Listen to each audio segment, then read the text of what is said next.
ನಮಸ್ಕಾರ ಸ್ನೇಹಿತರೆ ಉದ್ಯೋಗ ಸೌಧ ಯೂಟ್ಯೂಬ್ ಚಾನಲ್ಗೆ ಸ್ವಾಗತ. ಇದೇ ರೀತಿಯ ಉದ್ಯೋಗ ಮಾಹಿತಿಗಳಿಗಾಗಿ ಚಾನಲ್ನ ಸಬ್ಸ್ಕ್ರೈಬ್ ಮಾಡ್ಕೊಳ್ಳಿ. ಹಾಗೆ ಇದುವರೆಗೂ ಯಾರು ನಮ್ಮ ಟೆಲಿಗ್ರಾಮ್ ಮತ್ತು ವಾಟ್ಸಪ್ ಗ್ರೂಪ್ಗಳಿಗೆ ಜಾಯಿನ್ ಆಗಿಲ್ಲ, ಈಗಲೇ ಜಾಯಿನ್ ಆಗಿ. ಹೆಚ್ಚಿನ ಉದ್ಯೋಗ ಮಾಹಿತಿಗಳಿಗಾಗಿ ವಿಡಿಯೋ ಡಿಸ್ಕ್ರಿಪ್ಷನ್ನಲ್ಲಿ ನೇರ ಲಿಂಕ್ ಇರುತ್ತೆ, ಅಲ್ಲಿ ಹೋಗಿ ನೀವು ಜಾಯಿನ್ ಆಗ್ಬೋದು. ಫ್ರೆಂಡ್ಸ್, ಇಲ್ಲಿ ಕಾಣಿಸ್ತಾ ಇದೆ ನೋಡಿ, ಇಂದಿರಾ ಗಾಂಧಿ ರಾಷ್ಟ್ರೀಯ ಮುಕ್ತ ವಿಶ್ವವಿದ್ಯಾನಿಲಯದಿಂದ ನೇಮಕಾತಿಯ ಹೊಸ ಅಧಿಸೂಚನೆ ಬಿಡುಗಡೆಯಾಗಿದೆ. ಬೋತ್ ಮೇಲ್ ಆ್ಯಂಡ್ ಫಿಮೇಲ್, ಪುರುಷ ಮತ್ತು ಮಹಿಳಾ ಅಭ್ಯರ್ಥಿಗಳು ಇಬ್ಬರು ಅರ್ಜಿಗಳನ್ನ ಸಲ್ಲಿಸಬಹುದು. ಕರ್ನಾಟಕದ ಯಾವುದೇ ಜಿಲ್ಲೆಯಿಂದ ಕೂಡ ನೀವು ಅರ್ಜಿಗಳನ್ನ ಸಲ್ಲಿಸಬಹುದು. ಆಯ್ಕೆ ಅಂಥ ಅಭ್ಯರ್ಥಿಗಳಿಗೆ ಕರ್ನಾಟಕ ಸೇರಿ ಆಲ್ ಓವರ್ ಇಂಡಿಯಾದಲ್ಲಿ ಜಾಬ್ಸ್ ಇರುತ್ತೆ. ಸಂಪೂರ್ಣವಾಗಿ ಸರ್ಕಾರಿ ಉದ್ಯೋಗಗಳು ಹಾಗೆ ಕಾಯಂ ಉದ್ಯೋಗಗಳಾಗಿರ್ತವೆ. ಜೂನಿಯರ್ ಅಸಿಸ್ಟೆಂಟ್ ಮತ್ತು ಟೈಪಿಸ್ಟ್ ಹಾಗೂ ಸ್ಟೆನೋಗ್ರಾಫರ್ ಉದ್ಯೋಗಗಳಿಗೆ ನೇಮಕಾತಿ ನಡೀತಾ ಇದೆ ನೋಡಿ.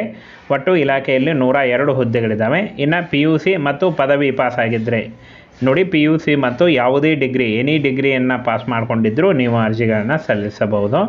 18ರಿಂದ 30 ವರ್ಷದ ಒಳಗಿನವರು ಅರ್ಜಿಗಳನ್ನ ಸಲ್ಲಿಸಬಹುದಾಗಿರುತ್ತೆ. ಇನ್ನು OBC ಅಭ್ಯರ್ಥಿಗಳಿಗೆ 3 ವರ್ಷ ಮತ್ತು SC/ST ಅಭ್ಯರ್ಥಿಗಳಿಗೆ 5 ವರ್ಷಗಳ ವಯೋಮಿತಿ ಸಡಿಲಿಕೆ ಕೂಡ ಇರುತ್ತೆ ನೋಡಿ. 102 ಪೋಸ್ಟ್ಗಳಿದ್ದಾವೆ. ಈ ಒಂದು ಹುದ್ದೆಗಳಿಗೆ ಆಯ್ಕೆ ಮಾಡಿಕೊಂಡು ನೀವು ಅರ್ಜಿಗಳನ್ನ ಸಲ್ಲಿಸಬಹುದು. PUC ಹಾಗೂ ಎನಿ ಡಿಗ್ರಿ ಕೇಳಿದ್ದಾರೆ ನೋಡಿ. ಈ ಒಂದು PUC ಅಥವಾ ಎನಿ ಡಿಗ್ರಿ ಮಾಡಿದಂಥ ಅಭ್ಯರ್ಥಿಗಳು ಅರ್ಜಿಗಳನ್ನ ಸಲ್ಲಿಸಬಹುದಾಗಿರುತ್ತೆ. ಇನ್ನು ಅರ್ಜಿ ಶುಲ್ಕವನ್ನು ನೋಡೋದಾದರೆ 600 ರೂಪಾಯಿಂದ 1000 ರೂಪಾಯಿವರೆಗೂ ಆ ಅರ್ಜಿ ಶುಲ್ಕ ಇರುತ್ತೆ. Online debit card, credit card ಮೂಲಕ ನೀವು ಪೇ ಮಾಡ್ಬೋದು.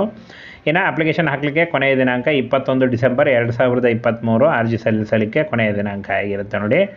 ಹಾಗೆ ಇನ್ನು ಸಂಬಳವನ್ನು ನೋಡೋದಾದರೆ 19,000ದಿಂದ 81,000ವರೆಗೆ ಪರ್ ಮಂತ್ ಸ್ಯಾಲ್ರಿ ಆಗಿರುತ್ತೆ. ಕಾಯಂ ಉದ್ಯೋಗಗಳಾಗಿರ್ತವೆ. ಹಾಗೆ ಪ್ರೆಷರ್ ಕೂಡ ಅರ್ಜಿಗಳನ್ನ ಸಲ್ಲಿಸಬಹುದು.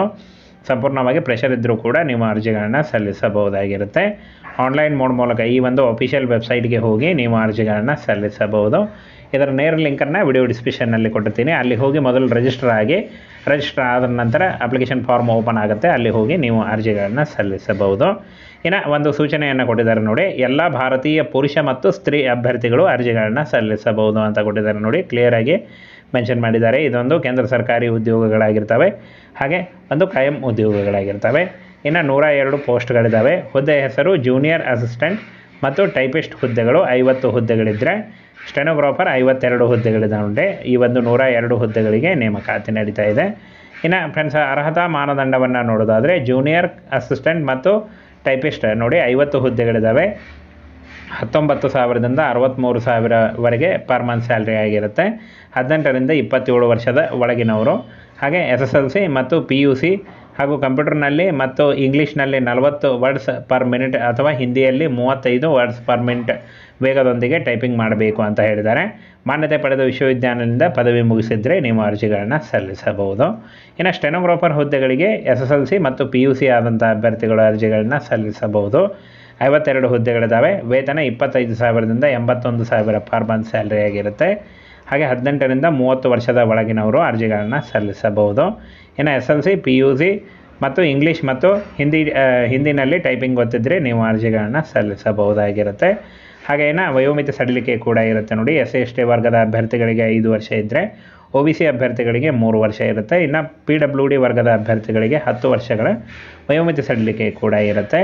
ಇನ್ನು ಫ್ರೆಂಡ್ಸ್, ಅರ್ಜಿ ಶುಲ್ಕವನ್ನು ನೋಡೋದಾದರೆ ಸಾಮಾನ್ಯ OBC ವರ್ಗದ ಅಭ್ಯರ್ಥಿಗಳಿಗೆ 1,000 ರೂಪಾಯಿ ಇದ್ದರೆ, SC/ST, PWD ಮತ್ತು PWD ಮಹಿಳಾ ಅಭ್ಯರ್ಥಿಗಳಿಗೆ 600 ರೂಪಾಯಿ ಇರುತ್ತೆ. Debit card, credit card, net banking, UPI ನಂತಹ ವಿಧಾನಗಳ ಮೂಲಕ ಅರ್ಜಿಗಳನ್ನ ಸಲ್ಲಿಸಬಹುದು ಆನ್ಲೈನ್ ಮೂಲಕ. ಸಂಪೂರ್ಣವಾಗಿ ಕಾಯಂ ಉದ್ಯೋಗಗಳು ಹಾಗೆ ಸರ್ಕಾರಿ ಉದ್ಯೋಗಗಳಾಗಿರ್ತವೆ ನೋಡಿ. ಪರೀಕ್ಷೆಯ ಮಾದರಿ ಪಠ್ಯಕ್ರಮ ಇರುತ್ತೆ. CBT ಪರೀಕ್ಷೆ ಇರುತ್ತೆ, ಕಂಪ್ಯೂಟರ್ ಬೇಸ್ಡ್ ಪರೀಕ್ಷೆ ಇರುತ್ತೆ.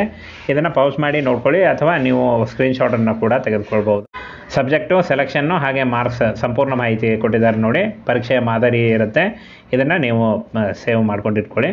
ಆನಂತರ ಫ್ರೆಂಡ್ಸ್, ಇಲ್ಲಿ ನೋಡಿ, 1 ಡಿಸೆಂಬರ್ದಿಂದ ಅರ್ಜಿ ಸಲ್ಲಿಕೆ ಶುರುವಾದರೆ 21 ಡಿಸೆಂಬರ್ 2023 ಅರ್ಜಿ ಸಲ್ಲಿಸಲು ಕೊನೆಯ ದಿನಾಂಕ ಆಗಿರುತ್ತೆ. ಹಾಗೆ ವೆಬ್ಸೈಟ್ನಿಂದ ಮಾತ್ರ ಅರ್ಜಿಯ ವಿವರಗಳಲ್ಲಿ ಏನಾದರೂ ತಿದ್ದುಪಡಿ ಮಾಡೋದಿದ್ದರೆ 22ರಿಂದ 25 ಡಿಸೆಂಬರ್ವರೆಗೂ ಕಾಲಾವಕಾಶ ಕೊಟ್ಟಿದ್ದಾರೆ ನೋಡಿ. ಆನ್ಲೈನ್ ಮೂಲಕ ಅಫಿಷಿಯಲ್ ವೆಬ್ಸೈಟ್ಗೆ ಹೋಗಿ ನೀವು ಅರ್ಜಿಗಳನ್ನ ಸಲ್ಲಿಸಬಹುದು. ಅರ್ಜಿ ಸಲ್ಲಿಸುವಾಗ ಲೈಟ್ ಬ್ಯಾಕ್ಗ್ರೌಂಡ್ ಇರುವಂಥ ಒಂದು ಫೋಟೋ ಬೇಕಾಗುತ್ತೆ, ಪಾಸ್ಪೋರ್ಟ್ ಅಳತೆಯ ಮತ್ತು Aadhaar card, caste income certificate ಮತ್ತು ನಿಮ್ಮ ಎಜುಕೇಷನಲ್ ಡಾಕ್ಯುಮೆಂಟ್ಸ್ಗಳ ಜೆರಾಕ್ಸ್ ಇಷ್ಟನ್ನು ತೆಗೆದುಕೊಂಡು ನೀವು ಆನ್ಲೈನ್ ಮೂಲಕ ಅಫಿಷಿಯಲ್ ವೆಬ್ಸೈಟ್ಗೆ ಹೋಗಿ ನೀವು ಅರ್ಜಿಗಳನ್ನ ಸಲ್ಲಿಸಬಹುದು. ವೆಬ್ಸೈಟ್ನ ನೇರ ಲಿಂಕು ವಿಡಿಯೋ ಡಿಸ್ಕ್ರಿಪ್ಷನ್ನಲ್ಲಿರುತ್ತೆ ನೋಡಿ.